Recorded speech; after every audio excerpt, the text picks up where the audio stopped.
Today in the shop we have a 1976 3-liter turbo that we are going to be pulling the engine on to resolve some of the oil leaks. This car was rebuilt by another shop, and it has a pretty substantial oil leak when left to sit. We've got a bunch of stuff where they've used silicone. We see the bottom plates leaking.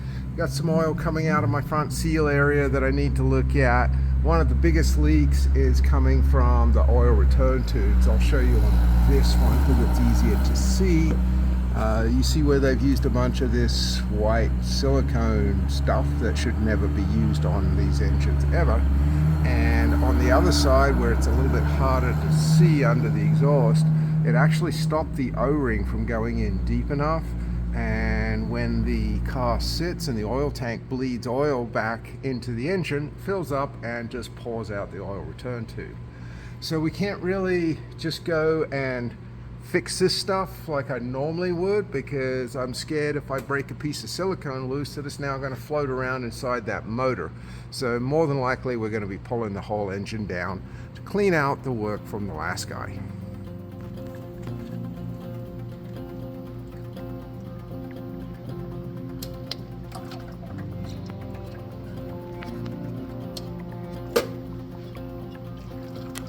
Oh yeah, see, we can see the pieces of silicone sitting on the bottom of the sump plate. This is why we don't use silicone in these engines.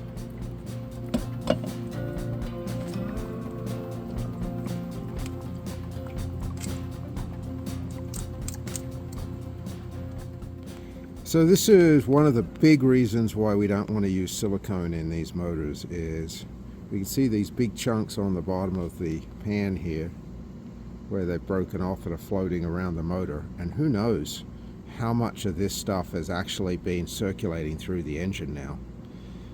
I mean, there's a pretty good chance that something like that can be sucked up through the screen on the oil pump, because it's not that big a screen, and be lodged somewhere in the engine. We've also got some hard chunks here. I'm not exactly sure what that is, but it's definitely hard. I can break it with my finger. It may be a chunk of carbon, but yeah, definitely contaminated. We've got two different types of silicone. That actually looks like a piece of O-ring right here. So more and more, it looks like the whole thing is going to be coming apart for cleaning. So I just looked up at the oil pump screen, and there was something stuck to it, and this was a blob of, looks like black silicone that was actually stuck to the screen of the oil pump. And that's fairly substantial right there. Definitely a contaminated lubrication system. Alright, so I have all of my bolts undone, all of my electrical connections. We're just going to drop this engine out, get it onto the stand, and take a look at where all it's leaking from, start pulling some of it apart.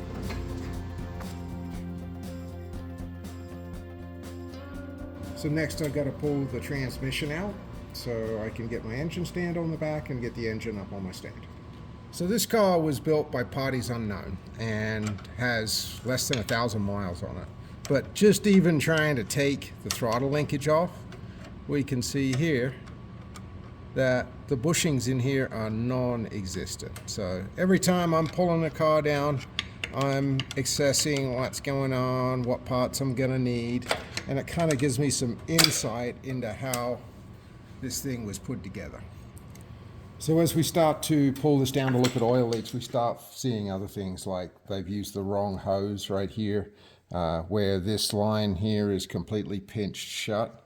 So this is the manifold piston right here. It relies on manifold vacuum to shorten the manifold to give low end throttle response. When this line is pinched because they've used just, looks like it's A, way too big, but B, the wall thickness is wrong. It creates issues where it won't shorten the manifold correctly because there's no manifold vacuum coming through. And this is a common problem where people grab just any hose or any bolt. Using the correct hardware and the correct parts is really key to making all of these work. Also, we can see here, this is the fuel return line. Instead of either having it replaced and crimped properly, B, they've used the wrong line. They've used a low pressure fuel line that's not fuel injection rated. The clamps are not fuel injection rated. And also the hose has gotten rock hard really, really quickly. So lots of things like this that we're starting to find as we tear this down. All right, so as we get a little bit deeper into this, we're finding other stuff like vacuum plugs with an Allen bolt. One of the other issues, this engine has had the original studs removed and someone's put an Allen head bolt in. The problem with doing that is, one, the way it was installed, the height of the bolt should be at least 1.5 times the diameter of the bolt. So it should be somewhere around 12 to 14 millimeters of thread engagement. These were barely 8 millimeters. Every single one of them was also loose. And that's one of the downsides of using such a long bolt with thermal expansion and contractions. The stud, A, gives better thread engagement into the cylinder head. It's usually a lot more than 1.5 times. I mean, these were maybe 4 threads, maybe 8 millimeters of engagement on an 8 millimeter bolt. So you can see the amount of thread engagement here on this stud. You can see only really about the top 5 threads. But also just this amount of area when you're tightening it, it allows the bolt to wind up and it'll give you a false torque when you're tightening this down as well.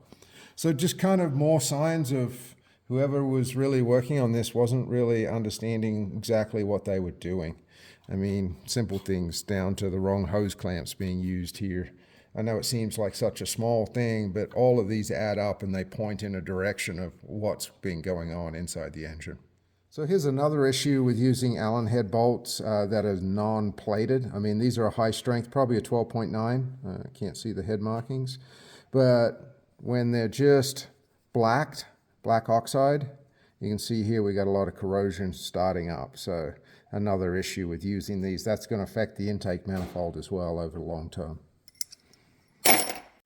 So here's one of the reasons why we're going into this is the use of sealants inappropriately. And we've got sealants all over here, intake stuff. These blocks are often a problem on turbos. I need to make sure that they're perfectly flat. These suffer from distortion, but using sealant is not a fix for that distortion. So it looks like this piece of tin has had many trained rats chewing on it. We were also missing the piece here. Missing pieces in tin, especially on turbo engines, is extremely bad because it allows hot air, especially this one because it's right above the turbine, to come straight up and into the intake system, and it'll make the engine run a lot hotter. It can eventually result in damage. So this is kind of a strange one, and I mean, these cars are coming up on 45, 47 years old. Something weird is going on here. Somebody's cut and welded another piece onto this. Thing that I don't like is this is a sealing surface.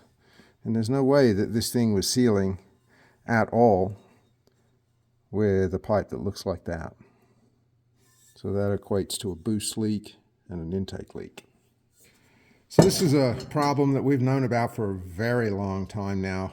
Baru, with their manufacturing, has offshored the production of their connectors, both on this end, on the spark plug end, and also on the cap end. The spark plug ends are not such a problem.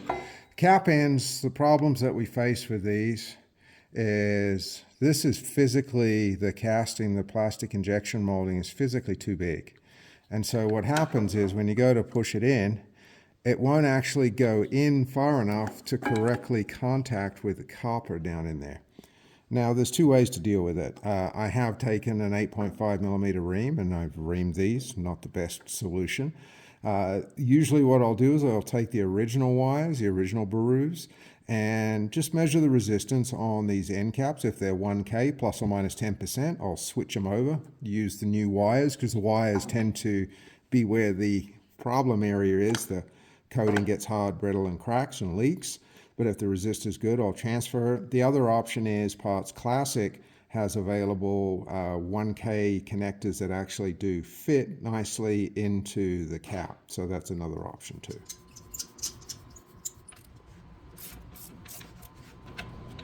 So one of my leaks that I was looking for was I was seeing drips coming out of the front engine mount support here. And what I wanted to see was the number 8 bearing O-ring and the seal area. And the seal area has a little tiny bit of moisture on it, but you can see where somebody's tried to JB weld the number 8 bearing. This never works. Once they start leaking, it means the O-ring in behind the case is gone, probably rock hard, or someone's used sealant and it has blocked the return passage. There's a groove in the number 8 bearing that is there to let oil come away and relieve the pressure on the O-ring. If you use sealant and you block that passage, it pressurizes, allows the O-ring to become pressurized and leak. But we can see here where we're having oil that's coming down. It's running around here and running and dripping out here. The only way to fix that is to split the case and replace the O-ring. All right, so one of the main reasons that we're in here is this, where this engine has a lot of oil leaks, but this silicone sealant that is everywhere is a problem. When we looked at the oil sump earlier, you can see all the remnants of the silicone that's on the inside of the motor that's dropped down and sitting on the bottom of that strainer plate. So the lubrication system is contaminated and will need to be cleaned. So just because a hose fits on the end of the pipe doesn't mean it's right. Heater hose is not an oil-safe hose to use on an oil breather. And we can also see that it's already split down here. So don't do it. So I just pulled the 1 through 3 upper cover off. I could see that there was some leakage. I wanted to see where it was coming from. It's the old magnesium cover is warped, but then I can see the exhaust cam on number 1 cylinder has some really heavy pitting. I suspect that a piece of silicone or something has lodged in the pipe and that lobe is not getting any lubrication based on the wear. So I have enough information now to contact the owner and get permission to do a complete teardown. We got leaks coming from the case. Both cams are showing excessive wear on multiple cylinders, which indicates a lack of lubrication. We already suspected a contaminated lubrication system based on the sealants used and what we saw in the sump when we pulled the sump plate. But now I need to get permission to tear the rest of the engine down.